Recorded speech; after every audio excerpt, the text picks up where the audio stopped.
For a bank, there's always the question, what do you do with the money? You basically is not yours, but is from the investor, from the depositor. And then the question is, what do you do with the profit? Well, in a way, the answer for a bank is very simple.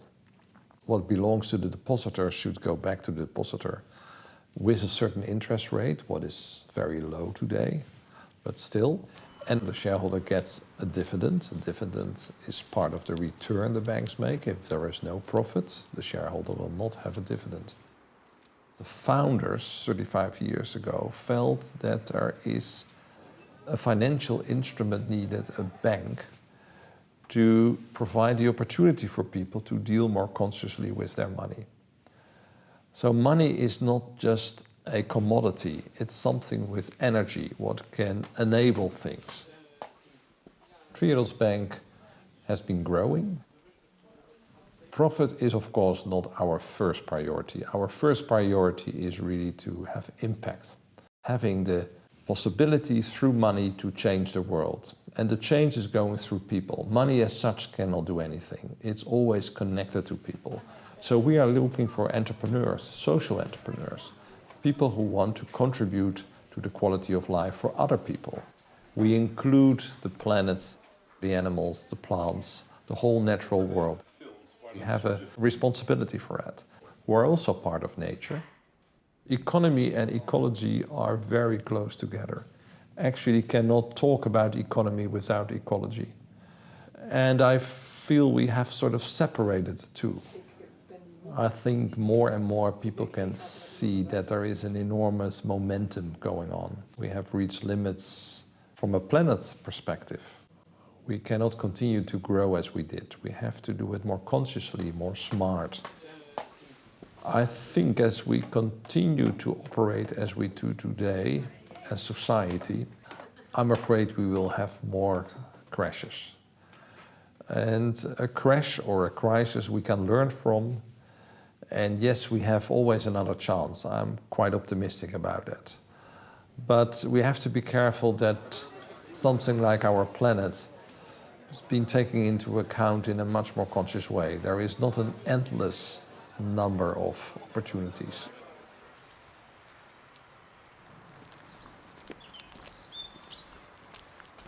I think they're far too early.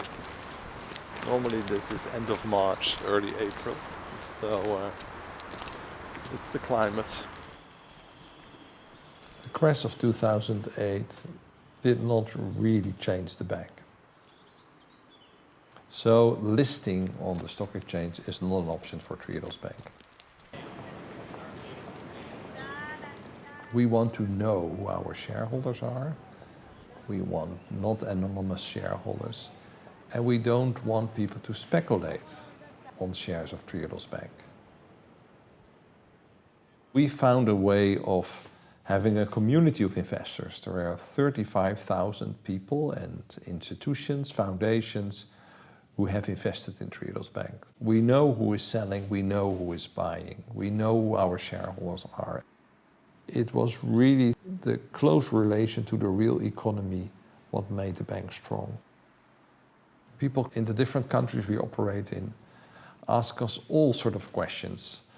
Most of the questions are about our mission, not about profit. And that is something different than talking about the development of a share price. But it's not just about the opinion of the bank. It's also about having the dialogue with the people who support you. The right balance between profit, planet and people. For some people, nuclear power is actually quite sustainable. We don't finance nuclear power because we feel it's not sustainable development. You have to explain why we think that's true. We do not finance genetically modified food. We think the world can be fed with organic food. We would probably go more for wind energy, solar energy. That are real discussions. And who believe in that long-term, much more, I would say, integrated approach than just being a little bit greener. I understand. When there was a crisis, we got more depositors, we got more shareholders. We didn't need the money from the taxpayers. So you could really see that there was sincere trust. And that trust can only be there when you're serious about transparency and accountability. The planet is not anymore superfluous, but we have to take care of it. It's something what is limited. It's something what we are eating up. We highly underestimate our possibilities to destroy, and we should much more look at our possibilities to create, to live in balance, to make things work for the longer term. That is the real change what has to happen in our economic thinking. It is very curious that on the one side there is an overflow of money. There is so much liquidity around. It's going around the world. It's not connected to the real economy. And at the same time, we know there is much more money needed in healthcare. There is much more needed in, well, really have less inequality between people in the world. I think negative interest rates are a fascinating development at the moment. What does it tell us? There is one thing that you put your money somewhere, you save your money, and you actually have to pay for put it somewhere. At the same time, if you look at more from a macro point of view, you could also say we have created so much money, but actually we don't know what to do with it.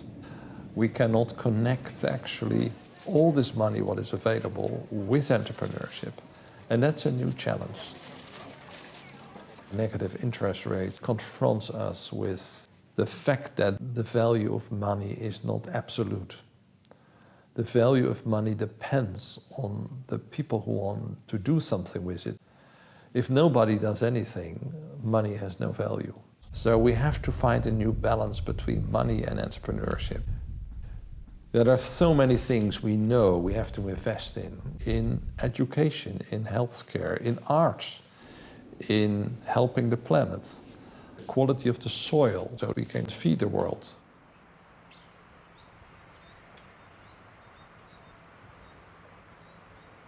The acidity of the oceans is a real issue. The risk that all this liquidity going around the world and have not a connection with the real economy anymore is a much bigger risk than you really invest that money, maybe as a donation even, in concrete improvements of the quality of life. The other thing is give nature a value is such a fundamental gift. So we should really maybe give back more instead of taking it.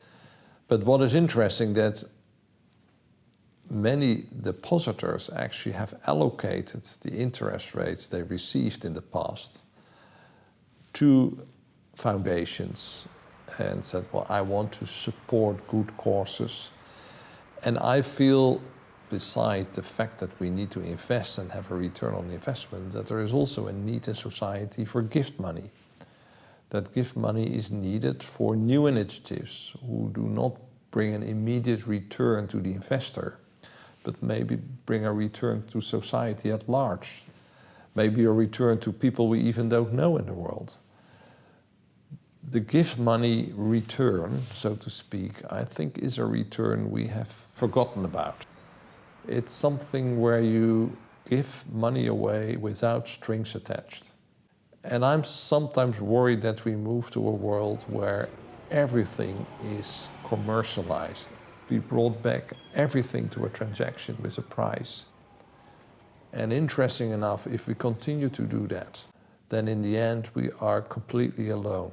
Nobody is helping each other anymore. We only do things because of a commercial return.